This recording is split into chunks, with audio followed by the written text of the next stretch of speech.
મને અત્યારે એવું કીધું કે મને એવું લાગે છે કે ખાંડ નહીં ખાવાની, તો સીધો પ્રશ્ન આપણો એવો છે કે ખાંડ ખાવાથી ડાયાબિટીસ થવાની છે?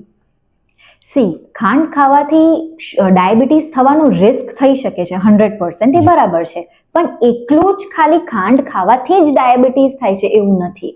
આપણે આ ગુજરાતીમાં બહુ જ માન્યતા લે, આપણા બધાના જ ઘરોમાં ગોળ બહુ જ અનેક માત્રામાં તમને ગોળ તો મળશે જ, અને આપણા બધાના રોજિંદા ખાવાના ભોજનમાં ગોળનો બહુ મોટો પ્રમાણ બી જોવા મળશે. એટલે એવું નથી કે મેં ખાંડ બંધ કરી દીધી એટલે મને ડાયાબિટીસ નહીં થાય, પણ પછી તમે જ્યારે રિપોર્ટ જોઈને તમે પ્રશ્ન કરો ત્યારે ખબર પડે કે ગોળ તો ચાલુ જ છે. એટલે એવું નથી કે ખાલી ખાંડ ખાવાથી થાય છે.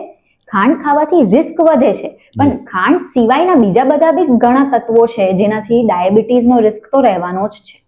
પણ અમને તો સમાજવાળાના જાણકારોને વડીલો એવું કહે છે કે ખાંડ બંધ કરીને ખાલી ગોળ ખાવાનું શરૂ કરો. તો ખાંડ ને ગોળના અંદર જે કંઈ તત્વો છે શરીરને જે અસર કરે છે એમાં એટલો ઝાઝો તફાવત છે?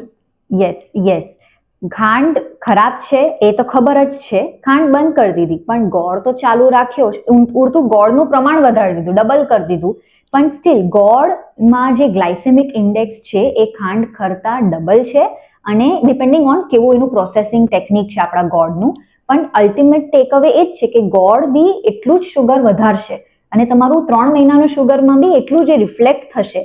એ શુગરને, બ્લડના ગ્લુકોઝને એ કંઈ ઓછું નથી કરી દેવાનું, એ ઉલટું વધારશે.